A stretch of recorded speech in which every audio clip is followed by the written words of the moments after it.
J'avais envie de vous parler et de vous raconter ces rumeurs qui vous énervent ou qui m'énervent, en tout cas de vous faire la vérité sur un certain nombre de choses. Bienvenue sur la chaîne Jean-Michel Cohen, la chaîne où on ne parle que de nutrition et où on ne vous prend jamais pour des patates. Il y a des mots comme ça qui traînent tout le temps. J'appelle ça, quand j'en ai parlé dans les médias, des slogans. Puis finalement, ça rentre dans la tête des gens et pourtant, ce n'est pas des choses extrêmement intelligentes. Par exemple, prenons la rumeur « le pain fait grossir ». Je voudrais bien savoir pourquoi le pain fait grossir. Le pain, c'est 250 calories pour 100 grammes. Voilà. Je parle en calories, parce que les calories, c'est le seul vecteur de la consommation d'énergie. Donc 250 calories pour 100 grammes, effectivement, c'est plus que des asperges qui sont à 30 calories. Mais c'est quand même moins que du fromage à 400, c'est quand même moins que de la viande ou équivalent à certaines viandes à 250, c'est quand même moins que des produits comme le chocolat. Donc pourquoi le pain ferait grossir? En fait, le pain ne fait grossir que si vous en prenez une énorme quantité. Le pain, il présente des avantages. C'est une source de sucre lent et c'est une source de fibres aussi de temps en temps, notamment quand il est complet. Et en fait, cette stratégie du pain qui fait grossir, c'était cette période, c'est d'ailleurs cette période parce que ça revient régulièrement, où on s'amuse à faire des régimes sans carbohydrates. Il faut que vous sachiez quand même qu'il y a deux choses qui marchent avec le sucre, c'est votre cerveau et les muscles. Donc à partir du moment où vous appauvrissez votre cerveau et votre muscle en carbohydrates, donc en sucre lent, et dont il a besoin, il va se servir ailleurs, il va transformer vos graisses pour s'en servir sous forme de sucre, il va vous faire maigrir, mais le problème, c'est qu'il n'arrivera jamais à stocker autant de glycogène, c'est une forme de stockage du sucre, que ce qu'il faisait précédemment quand il mangeait ou des produits céréaliers ou des féculents, enfin peu importe, des produits qui contenaient des carbohydrates. Donc le pain ne fait pas grossir, mais l'excès de pain fait grossir. Et notamment depuis maintenant qu'on conseille les pains complets ou Energus 10 ou le pain allemand, là, le Volkenbrot, non, il faut en ajouter dans l'alimentation. Même si on diminue la part des carbohydrates, des hydrates de carbone dans notre alimentation, il faut quand même en garder pour avoir justement des sources suffisantes pour le cerveau et pour le muscle. Et tous ces gens qui s'amusent à faire des régimes riches en graisses et en protéines, comme les régimes cétoniques qui débarquent en essayant de nous expliquer pseudo-scientifiquement, alors qu'il n'y a rien de scientifique dedans, que c'est bien, c'est n'importe quoi. Donc ça, c'est une rumeur qui m'énerve. La deuxième rumeur, c'est quand on dit qu'il faut absolument manger léger le soir. Ah, je suis d'accord. Si c'est manger léger le soir pour être bien sur le plan digestif, c'est vrai. Je veux dire, c'est pareil quand on fait du sport. On ne fait pas du sport le ventre plein et c'est pareil, on ne se couche pas le ventre plein, sinon on n'a pas un aussi bon sommeil, on n'a pas une aussi bonne activité physique. Par contre, quelle est la différence? Vous savez comment on appelle, pourquoi on appelle le petit déjeuner? C'est parce que déjeuner, c'est couper un jeûne. En fait, l'essentiel de notre dépense d'énergie, elle se situe au niveau du métabolisme de base, c'est-à-dire ce qu'on ne contrôle pas. Les battements de notre cœur, la respiration, les cellules qui se renouvellent, etc. Et ça travaille 24 heures sur 24, hein. Ça ne s'arrête pas la nuit.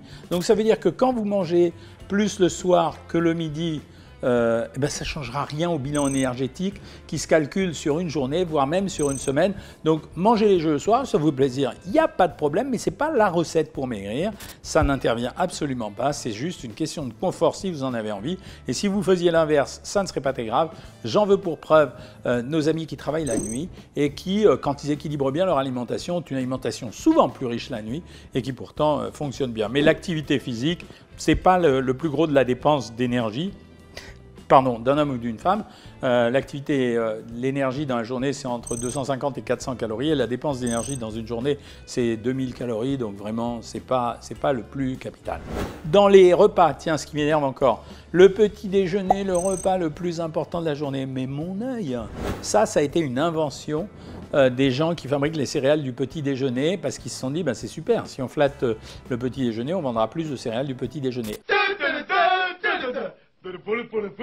À la base, le petit déjeuner, c'est l'invention du monde ouvrier. C'est les ouvriers, pour avoir de l'énergie, ils prenaient du pain et du vin parce qu'ils travaillaient dur le matin, donc il fallait, sinon ils étaient fatigués.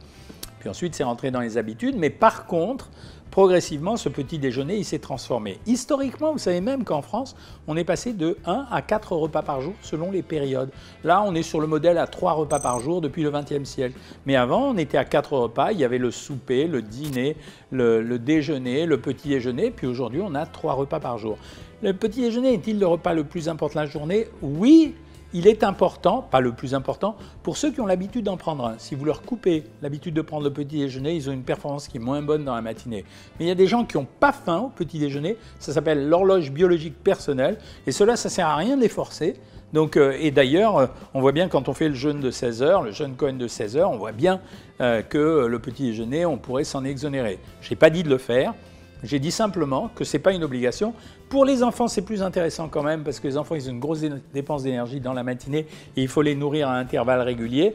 Et chez les enfants qui n'aiment pas le petit déjeuner, ce qu'il faut, c'est leur donner une petite collation qu'ils pourront prendre vers 10 heures s'ils ont besoin.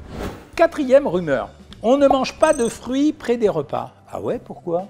Mais ouais, pourquoi? A priori, je veux dire, un fruit, c'est des fibres. C'est vachement intéressant, au contraire, de manger un fruit à côté d'un repas. Parce que si l'estomac, c'est comme un bol shaker. Si vous mettez un fruit qui contient des fibres, et notamment de la pectine, par exemple, pour les pommes, et bien, au moment où vous allez absorber les aliments, où votre intestin va faire le boulot et va absorber les aliments, s'il y a un peu de fibres et de pectine, non seulement il va absorber les substances environnementales qui pourraient nous nuire, mais en même temps, il va ralentir le passage du sucre. Donc, c'est intelligent. Et la cinquième chose, c'est il ne faut pas boire avant, pendant, après les repas. Oui, parce qu'il y a trois écoles. Il y a ceux qui disent qu'il ne faut pas boire avant, ceux qui disent qu'il ne faut pas boire pendant, ceux qui disent qu'il ne faut pas boire après. En réalité, la boisson, c'est quelque chose qui est contrôlé par la soif. J'en parlais avec Clive. Pardon, excuse-moi.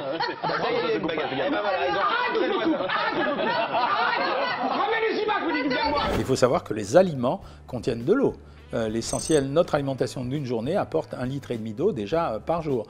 Alors après, que vous buviez avant, ça dilate un peu l'estomac, mais ça fuit très vite, ça peut couper un peu peut-être l'appétit, mais si vous ne le faites pas, c'est pas très grave. Que vous buviez pendant, ça dilue le bol gastrique, c'est-à-dire ce qui est dans votre estomac, donc c'est peut-être plus facile pour la digestion. Et que vous buviez après, c'est peut-être simplement parce que vous avez retenu le bol gastrique plus longtemps à l'intérieur de votre estomac et donc vous aurez un rassasiement qui sera plus fort. Grosso modo, les trois sont valables, donc faites ce qui vous fait plaisir, ça ira beaucoup plus vite. Juste, je voulais finir pour vous dire que les techniques de régime sont toujours les mêmes. Pour réussir un régime miracle, il vous fait une star, un régime simple ou facile à faire, qui donne l'air d'être simple ou facile à faire, et en même temps quelques slogans bien sentis. Manger comme un roi le matin, un prince le midi, un servant le soir, bon voilà. Il faudrait que vous m'expliquiez quelque chose pour que j'explique à quelqu'un d'autre. Moi, il faut bien que je pige, comme ça derrière je peux transposer. Transmettre. Ouais, c'est ça qu'on dit. Transmettre aux altruistes. Transmettre à autrui. D'accord. Et ça fait la collecte, ça fait la réussite des régimes miracles qui ne réussissent jamais à long terme. Parce que la vraie nutrition, c'est l'équilibre énergétique. Qu'est-ce que je dépense? Qu'est-ce que je consomme? En fonction de ça, comment je fais pour garder le plaisir et pour pas avoir faim. C'est ça la vraie réussite d'un régime. Voilà, un petit grain de sel d'aujourd'hui. Si vous avez aimé, évidemment, vous likez, vous partagez. Comme d'habitude, vous mettez vos commentaires, vous critiquez pas. Vous me donnez des idées de vidéos, c'est vachement important pour moi. Et puis surtout, vous vous abonnez, évidemment. À bientôt les amis.